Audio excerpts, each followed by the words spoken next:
All right. Well, welcome everyone. Today is our DMOpro Zoom. I hope that you had a great weekend.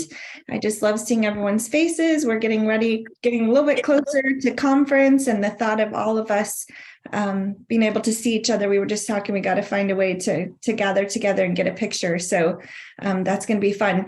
I asked everyone in the Voxer chat, just kind of put it out there. What are you guys needing help with, or what are you wanting to learn? And overwhelmingly, the answer was you definitely needed help with inviting to the team, verbiage, and that sort of thing. So that's what we're going to dive into today. If you're not muted, if you could mute yourself, that would be awesome. Thank you. And okay, let's talk a couple of different things. Last night before I went to bed, I knew to get it out of my head and on paper or on my phone so I could actually sleep. And I did. I didn't wake up thinking about it. So it does work to get it somewhere else. Okay, so let's talk about first, what is our posture as we approach the subject of inviting to our team? And there's two things I thought of that word. The first one, when we kind of think about posture, you might think about like sitting up straight. But the first thought that I came to was, am I doing this for me? Am I having this conversation for me to get them to join my team? Or am I really doing this conversation for them and their benefit? Walking into that conversation with those two different mindsets really can change the tone and the direction of how that goes. So it's this odd balance, and especially, you know it when you're helping somebody, one of your new team members get to QSC, where you're like, we're all about the person and helping them and serving them, and we don't want to overwhelm them or make them feel pressured. And yet we're like, we need this many points by this date. And so like, we got to do this, right? So it's this strange sort of balancing act between both. Like, we have to keep the numbers and the dates in perspective. And really, as leaders, that's our job. And then, but really keep the focus on serving the people that we're talking to, and that this is for their benefit. If it's just all for us because we need the points, we need the team, we need the money, it changes things, right? And when you think about somebody, if you're like, I don't want to be a salesperson, typically when we dial that down and like back it up and really think, okay, what don't you like about that? It has more to do with the way that person makes you feel, as if they're pressuring you to do something that you're really not comfortable with, or you're not sure, or buying something you really don't want, right? And so that's not where we want to be. And yet we know what we have with these plant powders, like it can help anyone, and we need the points to get to the promotion. And so sometimes, especially getting to those last few orders, getting to QSC or whatever promotion you're working for, it can kind of get a little bit of a struggle. But that's typically why people say, they don't like a salesperson. So we don't want to be that way. But like I said, we still have to have, a goal that we're working towards. So it really means focusing on the activity, focusing on the conversations and the process within that, versus just the numbers. That's the job of the leader. So that's one way, walking into that conversation of developing a team with the posture of, I'm doing this to help them. I'm inviting to my team because it's beneficial to them. The other posture would just be like confidence. We've talked a little bit before. I've said, if the conversation is like, I don't know if you want to, you don't have to. I mean, only if you feel like it, but really like no pressure from me. You might want to join my team, but I'm not sure. Like really, like you don't owe me anything. There's nothing. Like, I'm not trying to sell you. I'm not trying to talk you into a business. Like, if you're backpedaling the whole time and you're just kind of unsure and you're kind of like, and you're just not confident, then what does that look like to the person, that's looking, that you're inviting to the team? They're kind of like, why is she apologizing for everything? What needs to be apologized for? So confidence, a posture of confidence, and your confidence carries them. That's something that Shelley Mackey has taught us. Like, they feed off of your confidence. So confidence really comes from doing. Bottom line, you can learn all the things, you can, like get on every Zoom, you can try to find all of the perfect everything, but it really is from learning in the conversation from doing it, just from inviting. So thinking about that, how are we walking into the conversation? What's our posture? Is it for them? Is it for us? Is it, hesitant, or are we confident? So let's just talk about the hesitant side. You guys tell us in the chat, what are some of the reasons that you hesitate in inviting to the team? Or when you say, I just need help building a team, I can't build a team. Be careful what you say. I can't, never, always. Those words are, they get stuck in your subconscious. But like, what is it that holds you back, or that you feel might be holding you back? What is it that keeps you from building the team that you want? Drop it in the chat for us so we can talk through it. I have a list of things that I think probably affected me and probably some of you, but I would like to hear from you guys. What are some things? Or if you want to talk out loud, it's fine too. Own confidence and feeling pushy. Feel like they will not like me, or I'll be rejected. A judgment of the business, the type of business that we do have. Yeah. They already have a business, or that they're busy. That's true. Often I think trying to find their need and their want and their why. Yeah, that's really important. That's putting the focus back to them. Care what others think, because it becomes all about us. Not as successful as I think I should be, and why would they want to join me? So confidence, I'm hearing that come up quite a bit. Fear for me, they don't want to do network marketing. Lack of knowledge about the process due to my way of coming into the company. So our own experiences, pushing people away, anti-network marketing and direct sales. Very good. Lack of confidence in doing events alone, since there's no team near her.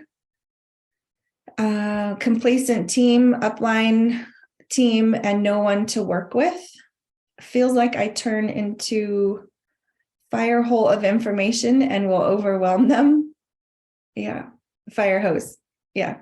Okay, so those are all very legitimate things, right? If you have all of those things going in your mind, which we all feel them, and I just want to encourage you with that. It's not like people that have a great team never felt those or have never thought that. They did, they do. And it's a knowledge of why we're doing this business, but also what is it that is the benefit to that person. And when the focus is on the other person, all of that sort of falls away, right? If you're really thinking about the other person's needs, it's less easy to think about you. You can only, like, one thought is going to take precedent in your mind. If all about you and your rejection and what people will think, and it's centered about what you're thinking, people think about you, and that's the big thought, it's hard to keep in mind what the benefit is for the other person. So that is what I had said. Probably these were the four things that I thought of. Unsure of the process of, like, what am I going to share? How am I going to start the conversation? What resource will I share with them? How will I connect them and get them started? I'm really just not sure what to say about the business. Afraid of what they might think, because I just don't want to sound dumb or sound like I don't know what I'm doing. Like, why would somebody want to join my team with that way? So, okay, let's think about too, because we're going sort of on the negative side first.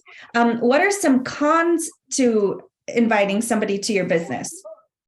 And I know you would be like, what? There's no cons in my mind. I'm not thinking about why I can't invite somebody to my business. But there were a couple that came to my mind, and I'll share them with you. And then you guys add some more in here.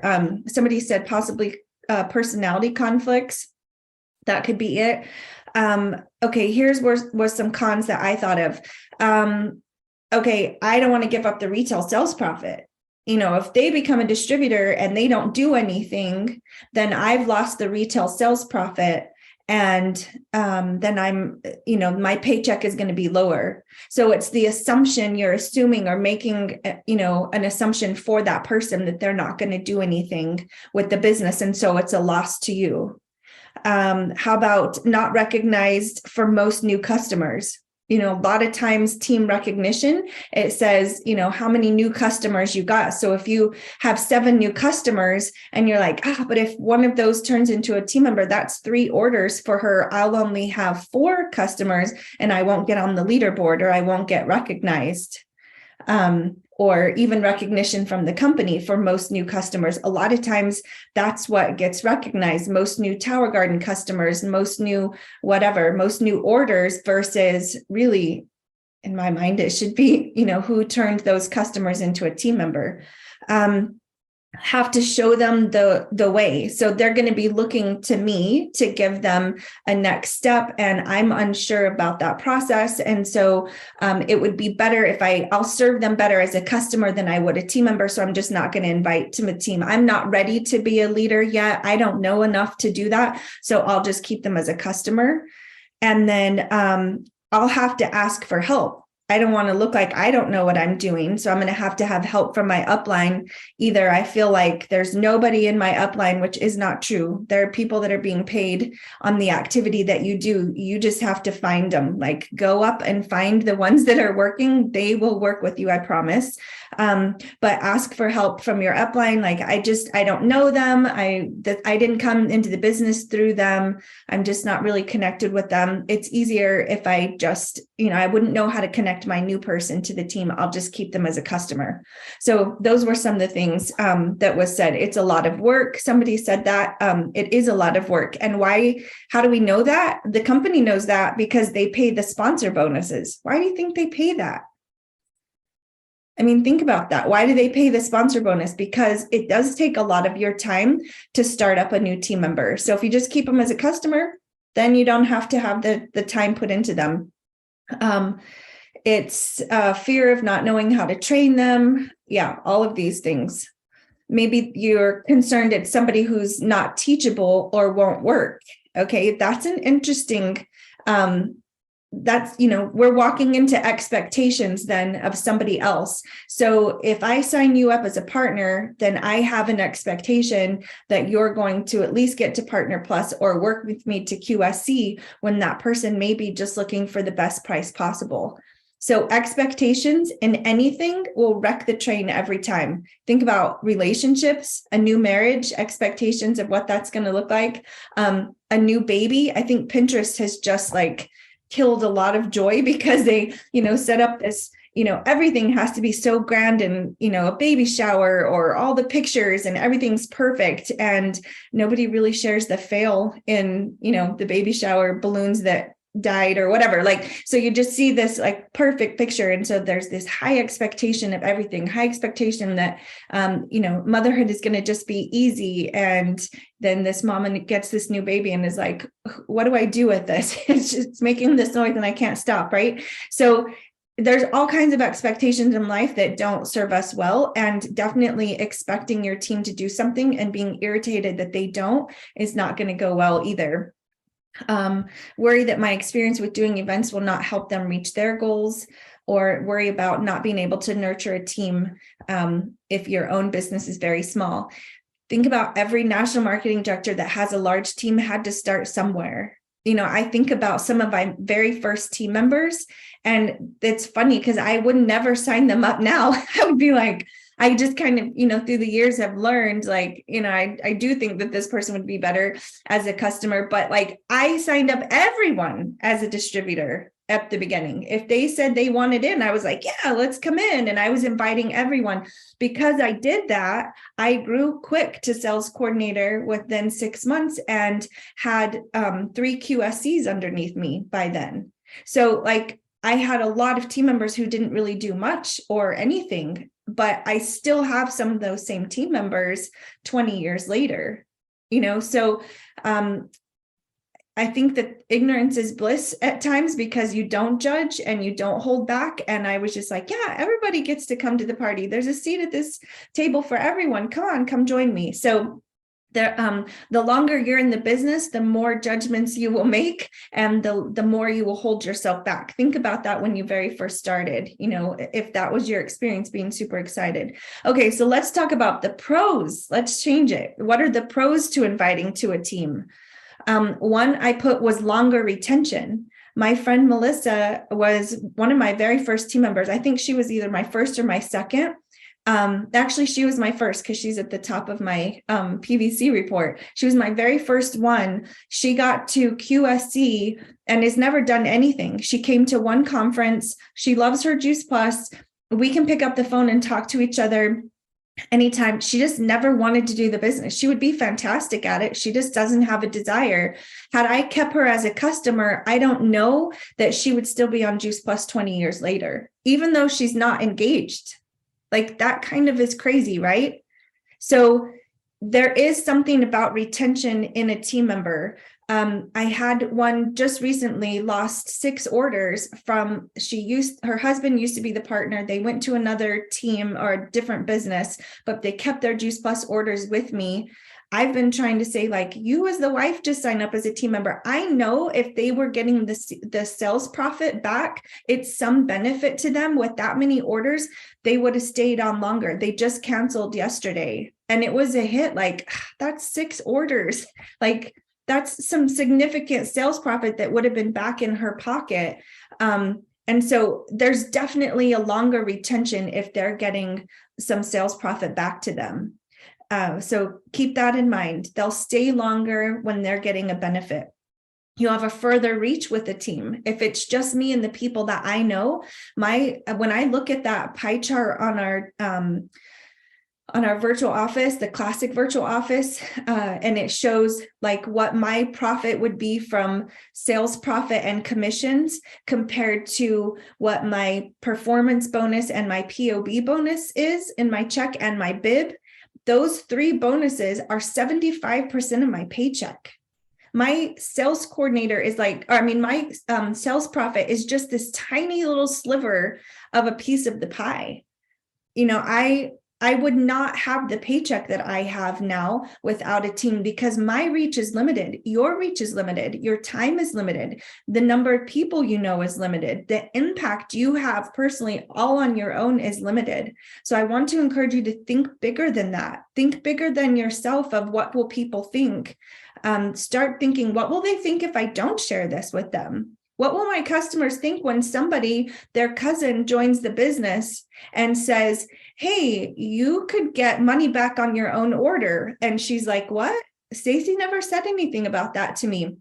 She never told me that I could get money back on my own order. And the cousin says, yeah, I'm, starting this business, or her friend or an acquaintance on Facebook, and says, you should join me. If you love your Juice Plus, you should come on and join me. Now, we don't poach like that, but a lot of times family goes with family. What if your team member, or what if your customer had been your team member, even if she wasn't doing much, had a conversation with their customer and then our cousin, and then that cousin was a customer of hers or a team member on your team now?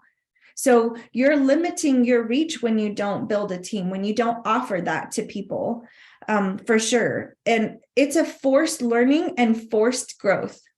It really is. You're going to get team members on your team that are way better at life than you are. And that's what you want. We tend to find people that we feel comfortable talking to because we are at a lower skill set than us, or what we think is a lower skill set. But when you find somebody that has this huge network of people, my NMD was that, my NMD on my team. She was a teacher of 30 years, beloved person in our community, in our church. I didn't know her very well, but just the time I spent with her, I told my husband, I would love her on my team. She's fantastic.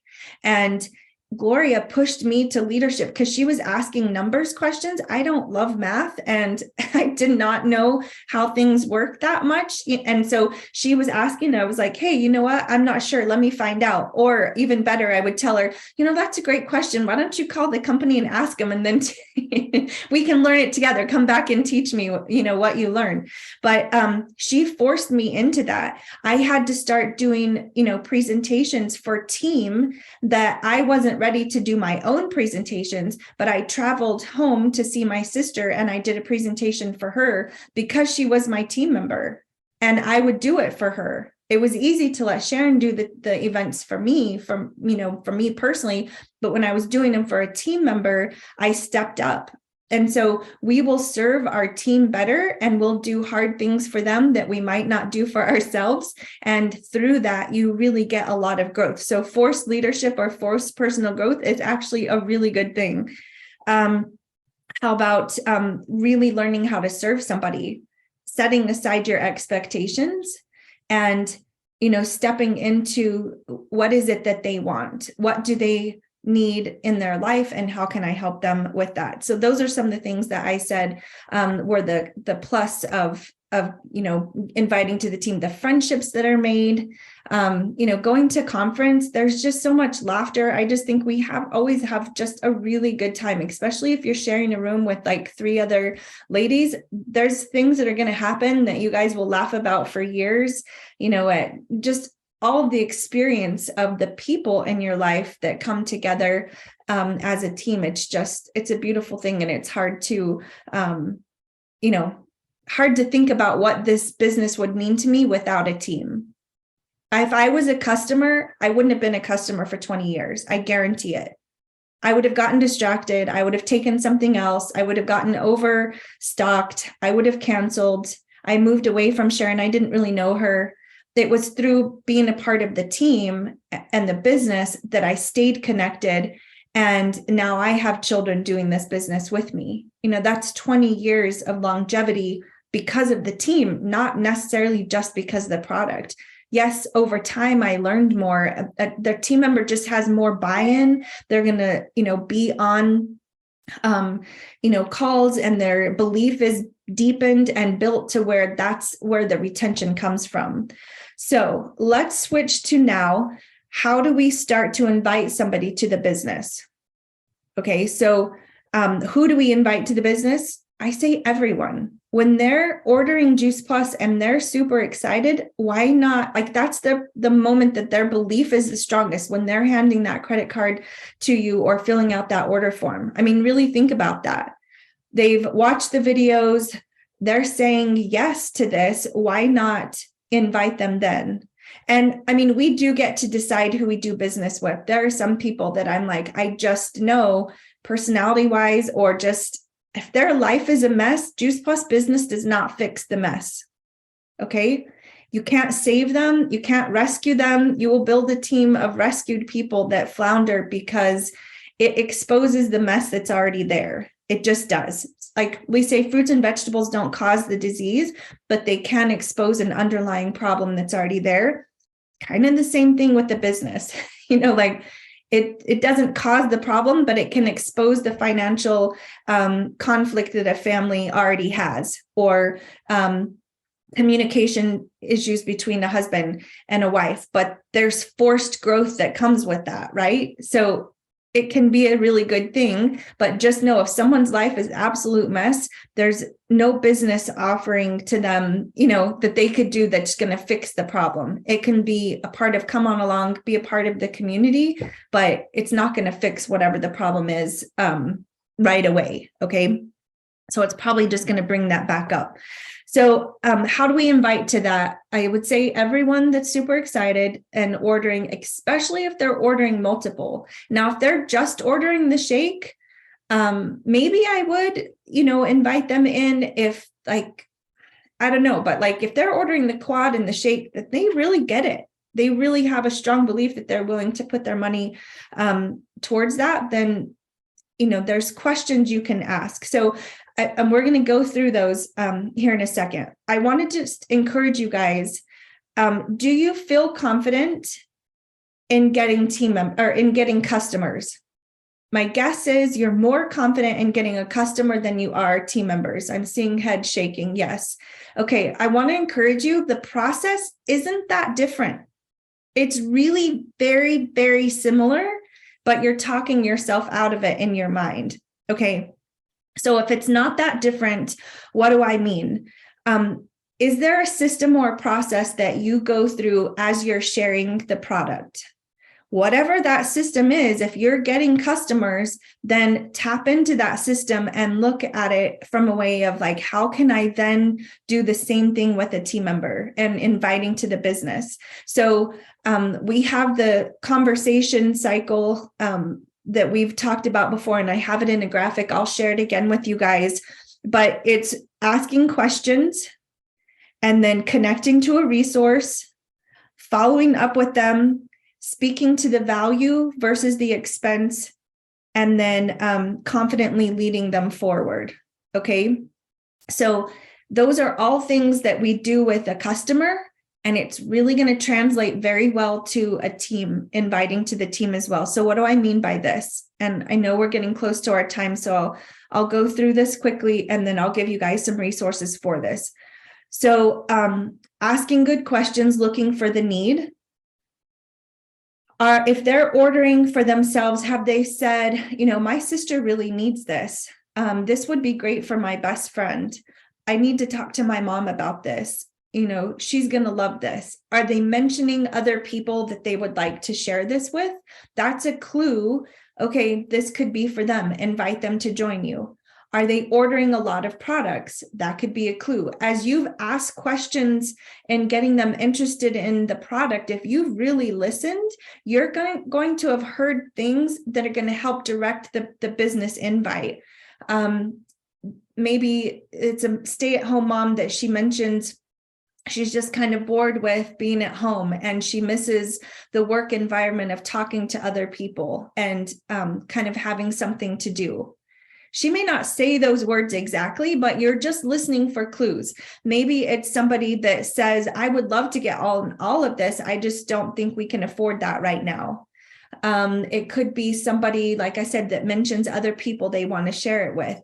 Somebody that that their child is going to kindergarten, their youngest is going to kindergarten. So there's a life change with them. We've had discussions about this and there's recordings on that as well. But it's what would be of interest to them. When you're asking good questions and you can identify that to them, you just swing back around to them and you share that as an offering to them. Okay, so the second part of the asking good questions would be how we approach them. So there's another recording we've done talking about direct, indirect, and super indirect approaches to the conversation. Hey, this is for you. I don't know that this is for you. Would you take a look and give me your opinion? Or I know this isn't for you, but do you know somebody that this might be good for? So that approach is going to affect the business conversation just like it does the product.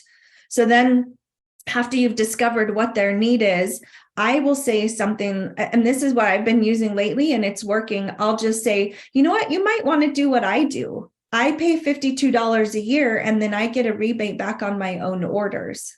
It's like a 10% savings back. You guys are ordering all of this, for multiple. You said you would love to get a tower garden. That's a significant amount of money back. It's like $165 back, something close to that. And then you'll get money back on your Juice Plus. So you might want to do what I do. And a lot of times, and I'm shaking my head, that's very conversational. It's something that you would say that to a friend, hey, why don't, maybe you want to do what I'm doing. I'm not saying words like, hey, you should join my business. You know what? You should be a distributor. Hey, I want you to partner with me. Those words are kind of going to be a little bit standoffish. They sound sort of network marketing, if you will. Do you want to start a business? Most people don't want something else to do. They're already busy. They already have things going on in their life. They're like, no, I don't want anything else to do. But if they can see the benefit to them, the benefit is what's going to be the first peak of interest to them. So then what do you do? After you've listened, you've said, you've made the invite to them, you want to connect them to a resource. And we put some resources in the Voxer chat of some videos you can send to them. Some video that's your favorite and you like it. That's the one you need to send to somebody. It's not like that there's a perfect business video out there. Which one do you like? Which one do you feel like you could have a conversation with? Which one did you resonate with that you felt like would answer the questions that they have? If you send them 5 videos, they won't even watch one. Just pick one video and send them one video and get consistent with sending that. Watch them first and know what that is. So that's some sort of business video that's going to give them an overview, maybe of what the product is, what the business is, sort of our industry, maybe even how they get paid. And there's one that I did, it's a 28 minutes, that was shared in the Voxer chat. I have found that is working. There's one by Wendy Campbell that is a longer one. I think it's 32 minutes, and it's how we get paid to learn. That one is a little bit more detailed, but if somebody's super detailed and they like numbers, then send that one to them. They probably are going to want those details, especially if they're like, well, can you explain how I get paid on that? That would be a good one to send to them. Find one that you love and that you feel connects with answering their questions. So that could be a video that you send them. It could be an event. When I was really building from sales coordinator to QNMD, I did just as many business events as I did product events. I really did. Like, I knew my time was limited. And so I needed to do events where I invited couples to come and hear the information together so that there was less of a delay of, well, let me talk to my husband. So I would serve dinner to get the husbands there too. And that worked really well. I built a team very quickly, and that's what I needed to do. So just as many business events. I've given you guys the slides to the business one that I did.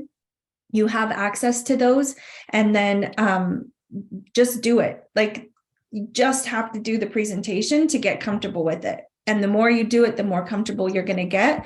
And then the better results you're going to get from that too. After you've connected them to a video, an event, or a three-way conversation, employer upline, like I said, they're getting paid. Get them on a three-way call with you or some three-way connection to share a little bit more. I like personally, as an NMD, doing those calls if somebody has already watched a video and has some basic understanding. It just makes the conversation go a little bit deeper versus me just like presenting. I would really like to have the conversation and answer questions, share my story, but really dig into what they would like to. And that's the important part of those three-way connections, is really finding out, what does that person want? So we've asked good questions. We've, been wise with our approach. We've connected them to a resource. Now we're going to follow up, right? That's what we do with the product as well. Circle back around. What did they think of the information? Definitely by the end of the month, that last week, who are your customers that ordered that month? Go back to them and have another conversation. Hey, we talked about this. If you're at all thinking you would like to share this with other people or get a discount on, or a rebate back on yours, let's go ahead and get you in the system so that you get paid on this order. So circle back around to them at the end of the month.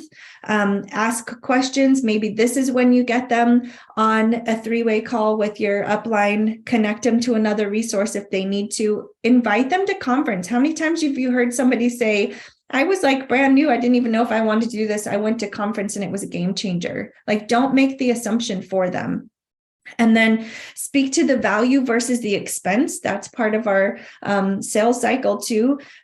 This is the best price possible for them. Let me show you the best price possible. What is the best price possible? Sales coordinator. It's 22% commission. If you keep it at, you'll get $100 back, then that's what they'll do. You don't have to go into all of the details, but you can let them know you can get 25% back on your orders for the rest of your life. Like, that's a significant savings. I like things on sale. If I went into a store in Walmart and I knew because of my own purchases, everything I purchased was going to be 25% off, I would really like that, like forever. That's a good thing, right? So speak to the value versus the expense. And what I mean by the expense is, like I said, avoiding words that are going to make them think, oh, this is going to be taking all of my time. You're swinging this back again to the questions you asked to find out what their need was. Speak to the benefit of this business to match the need that they said they had. This is a way to offset your cost, but it's also a way to, build some income. You mentioned staying home with the kids is where your heart is, but it's really tight financially. What would an extra $500 a month mean for you? What would that look like? What would you guys use that money for? and let them talk about that. Let them explore what that would look like. So that's what I mean when you're talking about the value versus the expense. What value do they get from being a team member? Not just the money. Give them a bigger picture. Give them a vision of the possibility of the connections that they can make. Go back to that recording we did talking about the 7 C's of inviting, community, connection, cash. There's 7 different things of why people say yes to this. Swing back to that and speak to the value that that's going to bring back to their life. And then the last part of this is confidently leading them forward. So as a customer, you're taking good care of them as a customer, or leading them to the order. So we talked about, you hand the order form and you lead them to order. This is what I suggest. This is what I take. This is where your child will get the free product. You're still doing the same thing. You're leading them forward to the process of getting into the system, getting their orders moved to them, and then helping them get to Partner Plus and QSC, and then duplicating QSCs underneath them. That's a whole other training that we can do at some other time. But I hope that you see the process is not that different. Do you guys see that? It's really not that different from the introducing Juice Plus as a customer, getting them to the ordering, versus introducing the business to them and getting them to the place of partnering with you. So if you have that in your mind and you know that there's a system to follow, I think it takes some of that fear out of that. I hope that it does for you guys. It does for me. Again, building confidence comes from doing it. Don't be afraid to do it wrong. You guys are going to do it wrong. You're going to walk away, and there is no wrong, but you're going to walk away from some conversations and you're like, I can't believe I said that. Like, why did I go there? Like that, there was no reason to go that direction. And I totally took that conversation off. Swing back around and tell them, you know what? I'm sorry that kind of went off. I went off the chain on that one. Like, this is what I really wanted to say. It's okay. You don't have to be perfect, but you learn from doing it. And then the next conversation, you don't say that thing, whatever it was that you said that didn't take the conversation so well. Just really trusting too. You can't say the wrong thing to the right person. If they're ready, if they're looking, they overlook what you have to say anyway. And it's what need that they have, and they're going to pick up on the things that you're offering that meets that need. And that's why they're going to say yes. It's their why, not yours. So take the focus off of yourself when you're approaching these conversations, when you're thinking about building a team. Who can you serve with this? And I hope this training today gives you guys a deeper, understanding of what that looks like and the why behind those and some of that process. So, Marcia said people admire when we have our own imperfections and they see, okay, she's not perfect. And I still said yes, right? That's so true, Marcia. Just be real, be yourself, be authentic. Invite people to come on along. I love that saying from Wendy. Like, I don't have expectations. You can do as little as or as much as you want. Here's what I've chosen to do with this. Here's where I'm going with it. And I would love for you to come on along. So I'm going to stop the recording here, but we can stay on and chat a little bit too. I hate to stop the recording because I know you guys have some good things to say. Let's keep it open for like 5 or 10 more minutes if we even need that much more time, because I hate that this is going to go long, but I want to hear from you guys. Is there something I missed in this? Something that you say that draws people in, something that you've learned along the process? Let's hear from you guys.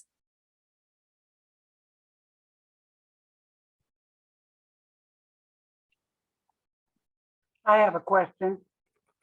I know there's a lot of training out there on the website to start new distributors, partners. Is that what you use, or do you use a set of things that you've developed during your career? Okay, so when I'm training a new team member, is that what you said? Like getting them started? I think that's what you asked. It is. Okay. Okay, so I use the sticky note sheet. We had switched to one and I had made it. It was called Eat and Share. And I was not getting the same results with getting new team members started. And so I went back to the sticky note sheet, which is on the Campbell team boards app, and we can do a training on that one too. Maybe next week we could talk about starting up a new team member, and I can share what I do, but I would love to hear what you guys do as well. So let's continue that conversation next week. Because it's a lot, right? We're at the end of our time. Anyone else want to share anything or have a Are question? these weekly? Do we meet weekly? Is that what you asked, Dick? Yeah. Yes. Weekly or what? Yes, on Monday mornings at 9 Mountain Standard Time. Okay. Yeah. Thank you. You're welcome. Anyone else? Did I miss anything or anything you want to add? Susie, you're still muted, love. Yes, thank you. I have a question. I had an event this weekend. I did a vendor's booth at a senior citizens place. And I had somebody that's really excited about ordering the quad. And she said she would really like to become a partner. And so I followed up with her and I sent her a couple of things off the Campbell team for her to like preview. And then we were going to get together this week. And this morning she responded back to me that she's not really sure now that she wants to do that, but she still wants to get together and talk about it. So how do I think she enjoyed the excitement that I was talking about with the product. Do I just try to like keep that going to encourage her to consider it? I'm not really sure now if I should try to at least get her signed up on the quad. And then if she's hesitant on being a partner, like revisit that when her reorder comes in, if she's not really sure, and get her to some events. What would your advice be on something like that? Kind of all of it. You're on the right track with a lot of those. So she watched a couple of videos. My guess is she's now doubting herself. So she doesn't want to let you down. Like, I don't know how much I want to do with this. I don't know if I really want to do this as a business. I don't know if I know enough people to talk to. I'm not good at public speaking. Like, she's starting to doubt herself on the business side of it, and she doesn't want to let you down. So when you talk to her, when you guys meet, I love being able to meet in person. You get to bring back that excitement. Just share with her, like what's got you excited again, that she would, be interested in this, but then ask her questions. What's your hesitation? What's, what are you concerned about? Or I love the word, what's your hesitation? And then stop talking and let her share. And then I'm going to almost guarantee she's going to say things like I just said, I don't know if I know enough people. I don't. And then you just let her know, no expectations. I just would love to do this with you. And I want to make sure you're getting some money back. Let's just say yes, one little step at a time. I know that you know people that we can help, and I'm going to do this together. So you're reassuring her on those things. You're not overriding what she's saying. And then also I would say, try to find what would be the need for her. Why would she want to do this? Is she looking for community? Is she, looking for income? Is she looking for fun and sort of an outlet? What is it? And then speak to her. But you could say, let's swing back around. You can just stay a customer. And then we have until the end of the month to move the order to you. Okay. So, today is the 19th, 20th, we have the order till the end of the month. Let's go ahead and get your order in. And then you could be exposing her to some other things over the next 10 days and swing back around to her. But that's my guess of why she's hesitating. And she doesn't want to let you down. Thank you so much. Yeah. Anyone else? Stacy, I have a question. So I have been sharing with people at my son's school, and I have a woman that's like the front desk secretary that was a distributor before. And I've now had a couple people say, oh yeah, I had her talk to me, and I've talked to her 3 times about the business, and she says she doesn't want to join. But I feel bad. Like, all these people that are like now signing up are people that she kind of talked to before. So how would you approach that conversation? Like just leave it and move forward, or? I would say like see if you could meet together just one-on-one for coffee. I'd like to buy you a cup of coffee as an appreciation for sharing, Juice Plus, you're sharing your story, and I'm getting, and I'm able to talk with them at a deeper level because you've already shared with them. I just want to thank you for that. So that would be a way to get her to have a conversation with you. And then maybe just a same thing, ask her what's her hesitation in saying yes. Like, you're already doing what I'm doing. Did she have a bad experience as a distributor before? Did she feel like she let somebody down? Did she just feel like she didn't have enough time? So just kind of exploring what is it for her. But I would say a way to get her, more open to meeting with you would be in an appreciation for what she's done and how she's talked to them in the past. Maybe you could include her in the conversation of, I talked to this person and they're interested. What did you know about their health issue or their life that maybe would help me, serve them better? I don't know, just kind of trying to bring her into the conversation. Do you know why she stopped being a distributor? Ask questions and kind of dig back in with her. Okay. Yeah. When I've talked to her, she said she just doesn't feel like she has enough time. But since she's stopped, she's gotten thyroid cancer. And she's told me that her kids are like much more sick. And those are like the two biggest things that she said. And so when we've had some of the promotional things going on, I've reached out to her and just talked to her in person at the school and said, hey, this is a great opportunity. Like, already, she's already talking to her dentist. And so it's kind of been, so I think taking her out is a great idea. So thank you. And just an appreciation that is a great idea. Yeah. I would go to coffee with you if you said, hey, do you want to go to coffee or go get lunch? And I just want to say, thank you and show my appreciation. I just think that kind of opens the door there. Yeah, absolutely. Thank you. Yeah. Okay, I am going to stop the recording.